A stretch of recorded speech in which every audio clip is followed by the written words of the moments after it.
I'm Cabot Phillips with Campus Reform. Today we're at UC Santa Cruz talking to students about their opinions on President Trump's role in ending the Korean conflict and if they think he deserves a Nobel Peace Prize.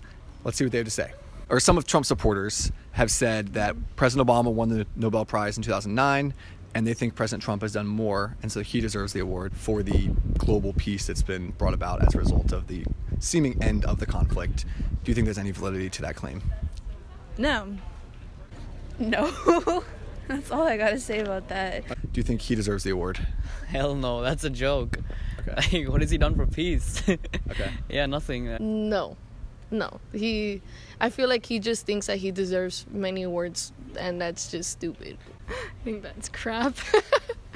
I don't really think so. I don't know, it's just too good of a prize for him to have credit for. Do you feel like President Obama deserved the award when he got it in 2009? Yes. And what did he do to deserve it? Was it for his education, push on education, or was it for the Obamacare? Do you think President Obama deserved it? I think so. He really did a lot of good work. Like, it gets undermined and stuff. But What kind of diplomatic stuff comes to mind when you think of him winning the award? well, there's much to talk about. Give me some examples, Bob. Nothing pops up in my head right now. Obama? I don't know. I mean, I'm not even sure what he did to get the award. Okay. Like, to be honest. Like, Do you think President Obama deserved the award when he won? Yeah, he does. I feel like he actually wanted to make change instead of just sitting around. Like what changed in your mind? I don't know. I have to look at that more. I would be really frustrated if he got a Nobel Peace Prize. Okay. I feel like Obama was a really great diplomat, and Trump has really staked a career on not doing that. Got it. And what do you think Obama did to deserve it in 2009? I mean, I'm forgetting exactly what the political events were at the time. I was in high school back then, and so, but I think if Obama won it, why wouldn't he win it, right? Because I don't know why Obama won it. Even, I like Obama, but I don't think there's any real legitimate reason why he should have won it. Look, do you think the tough talk worked? He talked tough, and then within a year of his presidency, the Korean War is over. Not a lot of people like getting talked to like that, It seemed to work, though. I mean, the conflict ended. I don't know. So we have no idea what they're thinking, like, to be honest. Do you think that strong rhetoric played any role in North Korea coming to the table and denuclearizing? I wouldn't say so. So I think that for him to take credit is really just posturing on his part. it's really, really dangerous precedent to set for people to say things with context they can completely ignore, and then they can be convicted for it. Basically, you don't get to decide the context of what you said, other people don't get to. The court decides to. That's dangerous. Yeah, on YouTube, you distributed an image, video of you in about in the space of a minute, teaching a pug dog to raise its paw in a Nazi salute. You said gas the Jews 23 times. What's funny about that? The context of it is the juxtaposition of having an adorable animal react to something vulgar. That was the entire point of the joke. Have you seen the video? Do you accept you committed a crime? Have you seen the video? I have. Right, okay, and so I explained the context in it, so why are you asking me again? Well, the context is that you've been fined £800 for a crime that you committed. We're talking about the context of the video. Don't try and move on. We had in court. Yeah, can I just ask, why did we had in court that you committed gross offence against a large community of people. 6 million Jews were killed in the Holocaust. You just said the statement a couple of seconds ago. Why should I consider your context if you're not concerning mine? You've broken the law. Do you regret breaking the law? You just broke the law 2 seconds ago when you said the phrase. Remember, context matters, mate. You're going to pay the fine.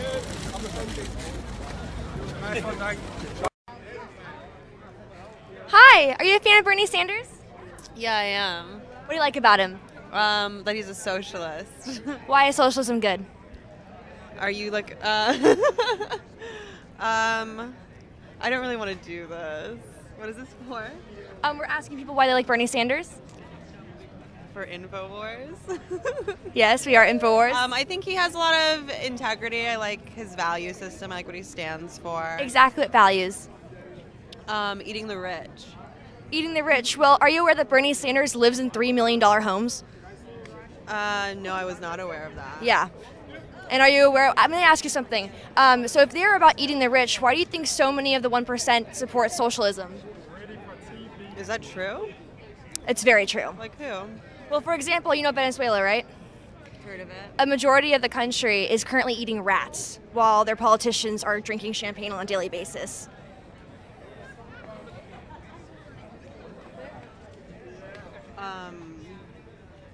But that's not the 1%. The 1% of Venezuela. I'm talking about America. Well, I'm saying, since if Bernie Sanders were president, right, and he wanted to bring the same ideas as for socialism into this country, do you think that we would benefit? Yeah. But I just told you Venezuela is eating rats. But I just want people to have health care, honey. I don't want, like... Well... Same thing Hugo Chavez.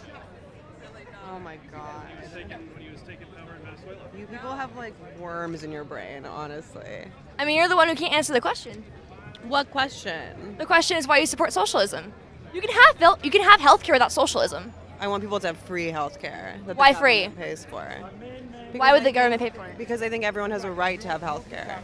Well, at one high school in New Jersey, girls once had to try out for the cheerleading team, but one mother complained after her daughter didn't make it, so school officials ordered the team to accept everyone without tryouts, setting a brand new precedent that we're sure will become common nationwide. That's why we want to talk to Kathy Aru, our liberal Sherpa, to understand the outlines of this new worldview. Kathy, thanks a lot for coming on. Thank you. So, I mean, it goes without saying that you're for this, of course. Yes. But if we take this principle and expand it, you start asking questions like, well, why should airline pilots have to know how to fly airplanes? Isn't it discriminatory to prevent people who don't know how to fly from flying planes? I don't think trying out for a cheerleading team is the same as flying an airplane. It's a skill-based profession. So if you know how to fly an airplane, by all means, you should fly an airplane. But I don't think cheerleading is the same as flying an airplane. But there was a set of standards, and people couldn't join the team if they couldn't cheer correctly. Right, but maybe these people who couldn't join the team then get confident cheerleaders. They become confident cheerleaders. They didn't even know they could be great cheerleaders. And then they go on to become wonderful pilots because they look back and they were great cheerleaders. So it gives them that self-esteem to move on in life and become better people. So thank goodness. I agree with that. See, now you're winning me over. Thank goodness for these inclusive programs. Well, but why don't we adopt these same inclusive standards at Harvard and Yale and Princeton? I mean, why are we keeping people out because they can't read or have low SAT scores? Doesn't that hurt their self-esteem? It's a shame. Yeah, SATs have been proven to be false. They're no indication of how people will do after a few years of college. So throw out the test, absolutely, because if people are given a chance, they do excel. So we should allow more diversity, more variety in our schools, in our sports. Yes. Well, I love this. Isn't it also a blow to your self-esteem if, say, you have a diagnosed mental illness and you can't buy a firearm? Why should schizophrenia get in the way of gun ownership? Everyone else can buy one, but you can't because you're diagnosed mentally ill. Isn't that discriminatory? Well, I think that would hurt other people, so I'm not for any program that would hurt other people, but programs that allow people to excel and become better people, then there's nothing wrong with that. But having a mental illness and then having a firearm, which, I mean, anyone having a firearm is probably not a good idea in general. You're totally right. You're totally right. Right. I thought you would agree. If you're a narcoleptic, why shouldn't you be a school bus driver?